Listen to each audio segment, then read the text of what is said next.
Assalamualaikum warahmatullahi wabarakatuh and good day everyone. Today, our group will present on Mazhab Imam Shafi'i.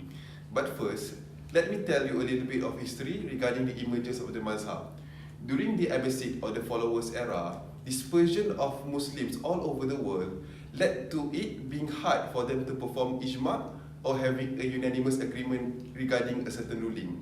Therefore, this era brought upon the ijtihad or the emergence of ijtihad in Islamic jurisprudence, and it brought about a large number of Islamic schools of jurisprudence.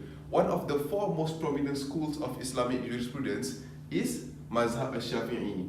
Well known for its strictness, this mazhab is practiced all over the world from Western Africa to Southeast Asia. Mazhab Shafi'i is among the famous and widely followed Sunni school of law. Was founded by Abu Abdullah Muhammad, and he was born in the year 150 after Hijrah in the Gaza, Palestine. And he also was known as Shaykh al-Islam and Nasir al-Hadith, which means defender of Hadith.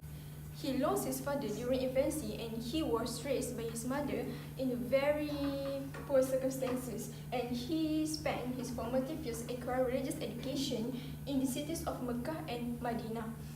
According to some sources, he memorized the Quran by the age of 7 and 9. At the age of 15 or 18, his teacher gave Shafi'i permission to issue judicial decision. He memorized Imam Malik's famous book, which is Al-Muwatta, in only 9 days. And for a period of 9 years, Shafi'i remained in Medina until Imam Malik's death in the year 179 after Hijrah. After the death of Imam Malik, Imam Shafi'i returned to Mecca with a great load of knowledge which had influence in his life. In Mecca, he was wedded to Hamidah BINTI Hanafi, granddaughter of third Caliph Uthman bin Affan. He had 3 children, which is 2 sons, Abu Uthman and Abu Hassan, and a daughter, Fatima. Imam Shafi'i had a lot of talented students, which among of them Imam Abu Yaqub al-Buwaiti and Abu Ibrahim Ismail ibn Yahya al-Muzani. He also wrote more than 100 books. Some are Kitab Al-Risalah, Ikhtilaf al-Hadith, and Al-Imla. He was died on Friday in the Islamic calendar month of Rajab, age 54, in the year 204 after Hijrah. Imam al-Shafi'i was buried in the vault of the Banu Abdul al-Hakam at the foot of Muqattam Hills in Cairo, Egypt. For ruling videos in Mazhab Shafi'i, they provided that there are no maintenance to a divorced woman who had irrevocable divorce during the period of waiting.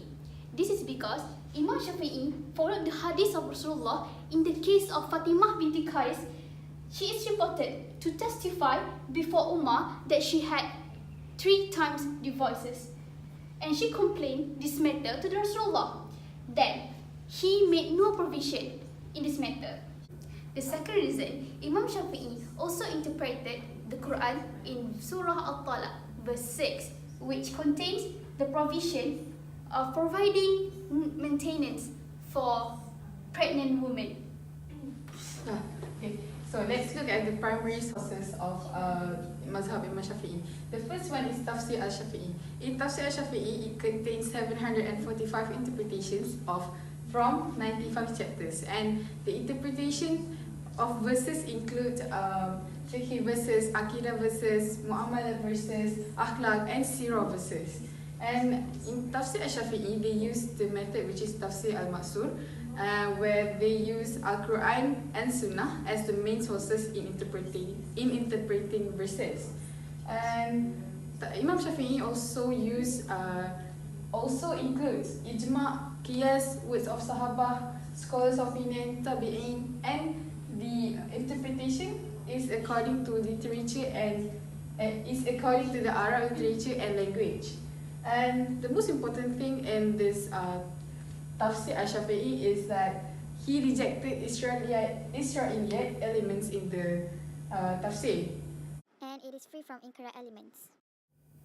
Imam Shafi'i also used Sunnah as one of his sources in deducing rulings. And he also quoted to have said that إِذَا صَحَّ الْحَدِيث فَهُوَ مَذْهَبِي وَاتْرَكُوا قَوْلِي الْمُخَالِفَ لَهُ, which means if the authentic hadith is authentic, then that is my school. Then leave my opinion that is contrary to the hadith. Moving on to the secondary sources that is used by Imam Shafi'i. The first is half. Literally, it means the presumption of continuity. It is a principle of extracting legal solution on which changes are not considered to have occurred until clear signs of it have occurred. For example, someone who has performed wudu but is doubtful of his condition of wudu is still considered to have that wudu until a clear sign of something that revokes his wudu happens. The second secondary sources is qaul as-sahabi. It is an opinion or opinions from the companions that have lived and are mu'min and are with the Prophet until the day he dies.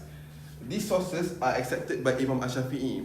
For example, the fatwa of Sayyidina Umar al-Khattab regarding a man who marries a woman in the course of her iddah must be forbidden and they have to be separated forever, which means they cannot remarry. Now we're moving on to the third primary sources that has been accepted by the Imam Shafi'i as the sources of law, which is qiyas.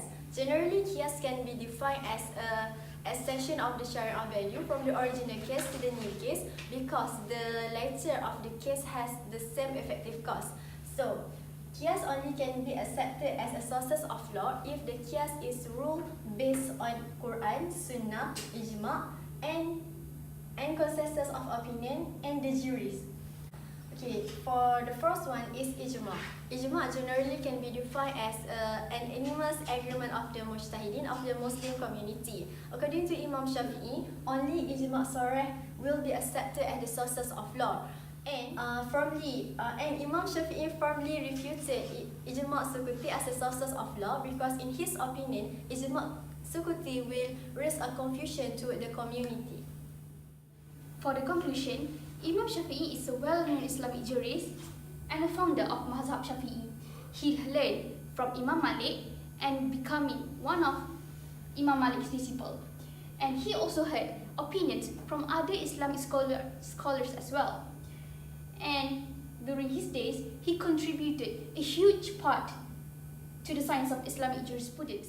One of his great contributions of Imam Shafi'i is Arisalah, which helped many in deducing fiqh rulings until today. Finally, let us appreciate Imam Shafi'i by learning his work.